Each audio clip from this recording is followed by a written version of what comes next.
यार, काही अनुभव असे असतात जे आपण फक्त ऐकलेले असतात, काही अनुभव फक्त व्हिडिओमध्ये बघितलेले असतात, पण जेव्हा ते प्रत्यक्ष अनुभवायला मिळतात तेव्हा it stays forever in our hearts. आज माझ्यासाठी सुद्धा तसाच एक दिवस होता, खूप खास. आपण म्हणतो कोकण खूप सुंदर आहे, स्वर्ग आहे, पण तिथल्या माणसांमुळे तो खूप सुंदर आहे.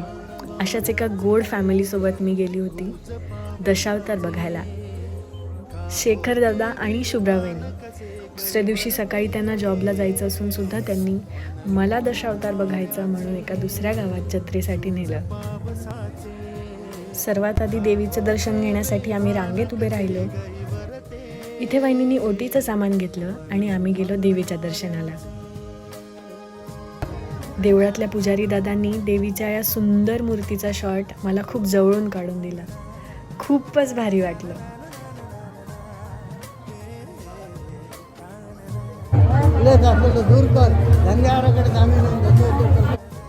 इथे पुजारी काकांनी घातलं गाऱ्हाणं आणि आम्ही बघायला लागलो देवीच्या पालखीची वाट.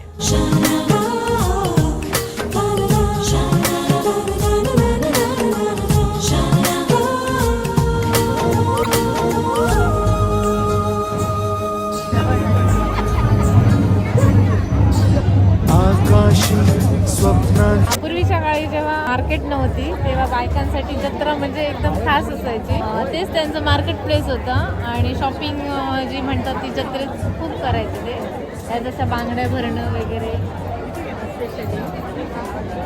ह्या जत्रेतली गर्दी, हे वातावरण, आजूबाजूची माणसं, तो आवाज, सगळंच खूप आपुलकीचं वाटत होतं.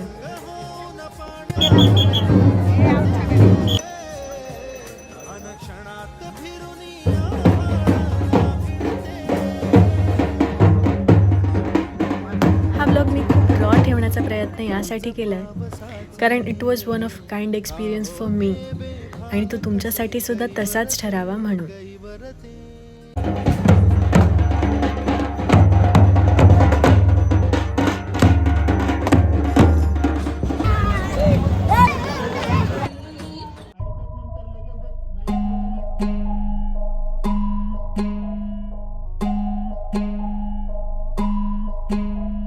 नवरस मी उधळून या चरणी तुझ्या,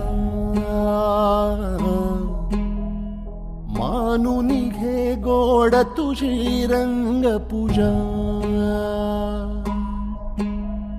सरी थकलो नच सुटला संग तुझा, शरण तुला नाही मनी भाव दुजा. अवघे तुझेच दान रे ईश्वरा, खेळ रोज नवा.